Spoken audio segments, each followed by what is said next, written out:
ابتدا ہے رب جلیل کے بابرکت نام سے جو دلوں کے بھید خوب جانتا ہے۔ دیکھتی آنکھوں سنتے کانوں صابری میاں کا سلام پہنچے۔ حلیمہ اپنے ننھے بچے کو گود میں لیے پریشان بیٹھی ہے۔ بچہ مسلسل روئے جا رہا ہے۔ حلیمہ ہر طرح سے اپنے بچے کو بہلا رہی تھی مگر وہ چپ نہیں ہو رہا تھا۔ ایسا معلوم ہو رہا ہے کہ بچے کو کوئی تکلیف ہے۔ قریب ہی حلیمہ کا شوہر حارث بھی پریشان نظر آ رہا ہے۔ حلیمہ ایک نیک اور رحم دل عورت تھی اور اس کا شوہر بھی ایک محنتی اور ایماندار شخص تھا۔ یہ لوگ ایک چھوٹے سے خوبصورت گاؤں میں رہتے تھے مگر بہت غریب تھے۔ محنت مزدوری کر کے جو کچھ حاصل ہوتا صبر شکر کر کے گزارا کر لیتے۔ کچھ عرصہ بارش نہ ہونے کی وجہ سے درخت اور پودے سوکھ گئے تھے، جانور بھی پانی سے محروم تھے۔ ایسے میں نہ انہیں خود کھانے کو مل رہا تھا اور نہ ہی ان کے جانوروں کو۔ اس وقت بھی حلیمہ اور ان کے شوہر کی پریشان ہونے کی وجہ یہی تھی کہ ننھا عبداللہ بھوک کی وجہ سے مسلسل روئے جا رہا تھا۔ گھر میں جو اونٹنی تھی بھوکی ہونے کی وجہ سے اس سے بھی ایک بوند دودھ حاصل نہیں ہو سکتا تھا۔ حارث کو پریشان دے کر حلیمہ نے کہا، فکر نہ کرو، صبح ہم لوگ شہر جائیں گے اور کچھ نہ کچھ بندوبست ہو ہی جائے گا۔ وہاں کی روایات کے مطابق گاؤں کی خواتین شہر جاتیں اور ایک ایک بچے کو گود لے لیتیں اور اسے اپنے ساتھ گاؤں لے آتی تھیں تاکہ گاؤں کی خالص غذا اور تازہ آب و ہوا میں پرورش کے ساتھ بچہ اپنی زبان پر بھی مہارت حاصل کر لے۔ اگلی صبح حلیمہ نے سفر کے لیے اپنا سامان لیا اور ننھے عبداللہ کو گود میں لے کر اپنی سرمئی رنگ کی اونٹنی پر سوار ہو گئیں۔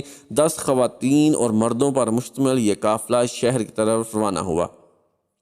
حلیمہ کی اونٹنی بھوکی ہونے کی وجہ سے لاغر ہو گئی تھی اور اتنا آہستہ چل رہی تھی کہ قافلے والے کافی آگے نکل جاتے اور رک کر حلیمہ کے آنے کا انتظار کرتے۔ حلیمہ اور حارث بہت خاموشی سے سفر کر رہے تھے۔ اسی طرح سفر کرتے ہوئے وہ لوگ شہر پہنچ گئے۔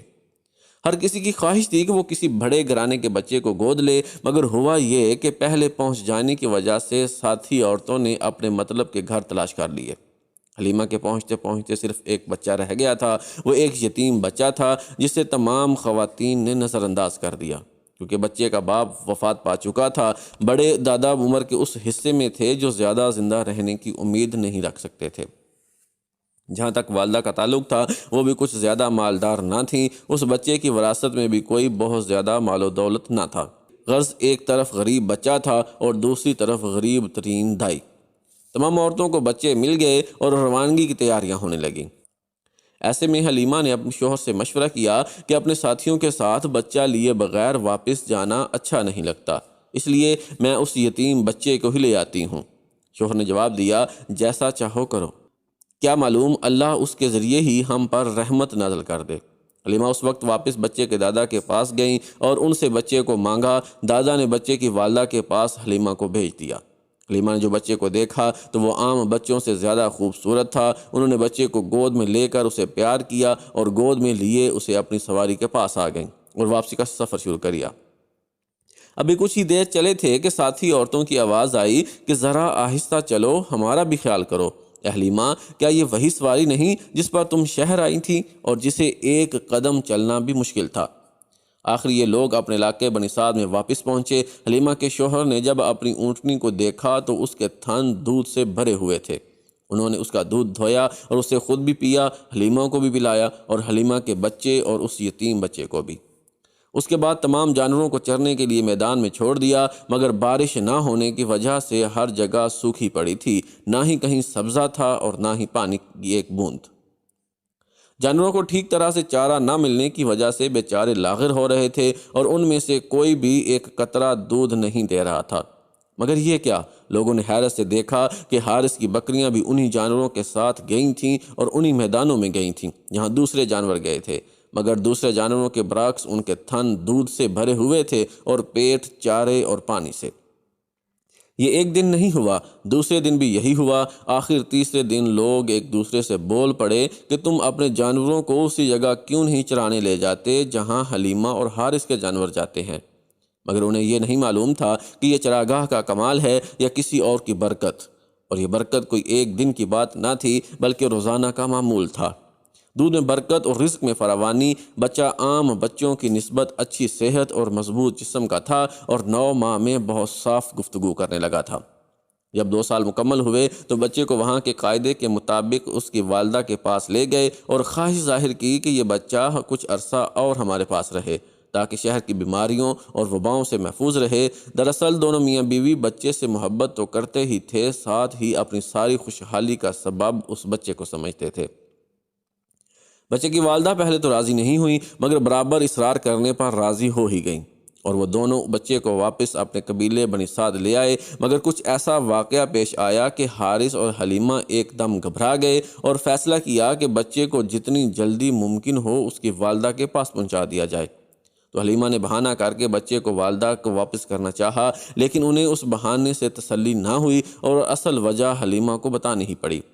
اب بچہ اپنی ماں کے پاس اور چچاؤں اور پھوپھیوں کے درمیان رہ رہا تھا کہ چند سال بعد والدہ کا سایہ اٹھ گیا۔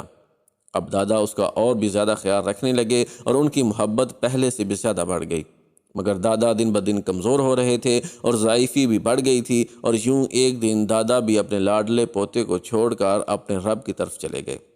اب اس معصوم بچے کو اس کے چچا جان اپنے بچوں سے بھی زیادہ محبت سے پرورش کرنے لگے۔ چچا جان کی آمدنی بہت تھوڑی تھی، وہ بکریاں پال کر گزر اوقات کرتے تھے۔ ننھے بچے کو بکریوں کی نگرانی کے لیے ساتھ لے جاتے اور یوں ننھا بچہ 9 سال کا ہو گیا۔ ایک دن سوداگروں کا ایک قافلہ شام جا رہا تھا تو چچا اور ان کا معصوم بھتیجا بھی اس قافلے کے ساتھ چلے گئے۔ راستے میں جہاں قافلے کے لوگ کچھ دیر آرام کیا کرتے تھے، ٹھیک اسی جگہ ایک عیسائی عبادت گاہ تھی، جہاں ایک عیسائی عبادت گاہ کا نگران عبادت کر رہا تھا، جو ان دستاویزات کا محافظ بھی ہوتا تھا جو نسل در نسل اس عبادت گاہ میں چلی آ رہی تھیں، اور یہ راہب بھی ان دستاویزات اور ان میں بیان کی گئی باتوں سے بخوبی واقف تھا۔ اب جو یہ قافلہ جس میں یہ دونوں چچا بھتیجا تھے عبادت گاہ سے ذرا فاصلے پر آ کر ٹھہرا تو راہب نے قافلے پر ایک نظر ڈالی اور ایک دم ہی چونک پڑا، کیونکہ جب وہ دور قافلے کو آتا دیکھ رہا تھا تو اسے بادل کا ایک چھوٹا سا ٹکڑا اس قافلے کے اوپر سایہ کیا ہوا نظر آ رہا تھا، مگر اس نے محض ایک اتفاق سمجھا۔ اب جب کہ قافلہ بالکل رک چکا تھا اور مختلف درختوں کے سائے میں اس قافلے کے لوگ آرام کر رہے تھے تو ایسے ہی ایک درخت کے اوپر یہ بادل کا ٹکڑا بھی ٹھہر گیا تھا۔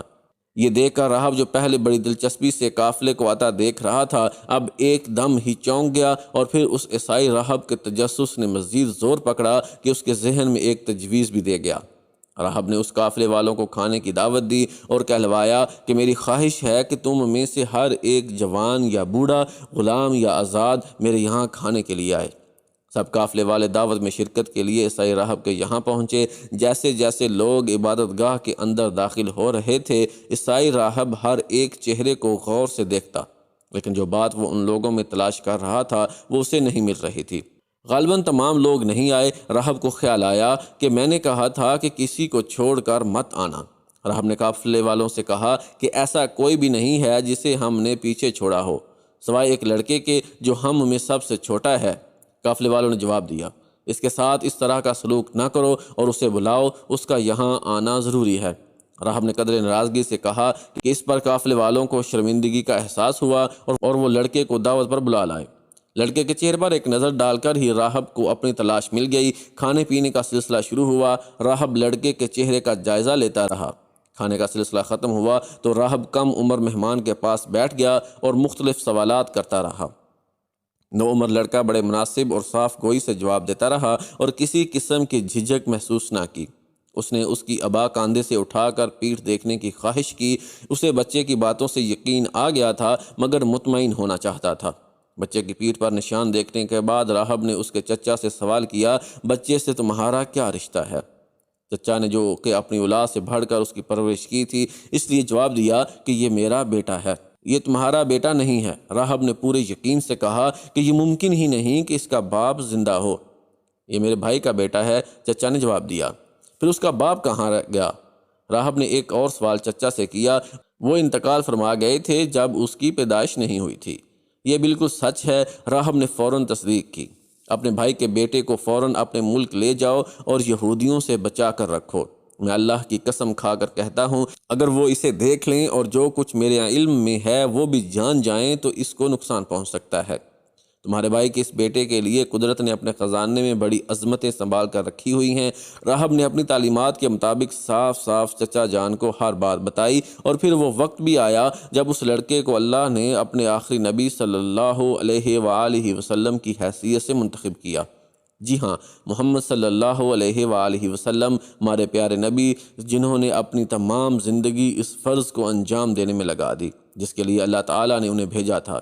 ہماری دعا ہے اللہ پاک ہمارے نبی محمد صلی اللہ علیہ وآلہ وسلم ہماری طرف سے لاکھوں کروڑوں درود و سلام نازل فرمائے۔ آمین یا رب العالمین۔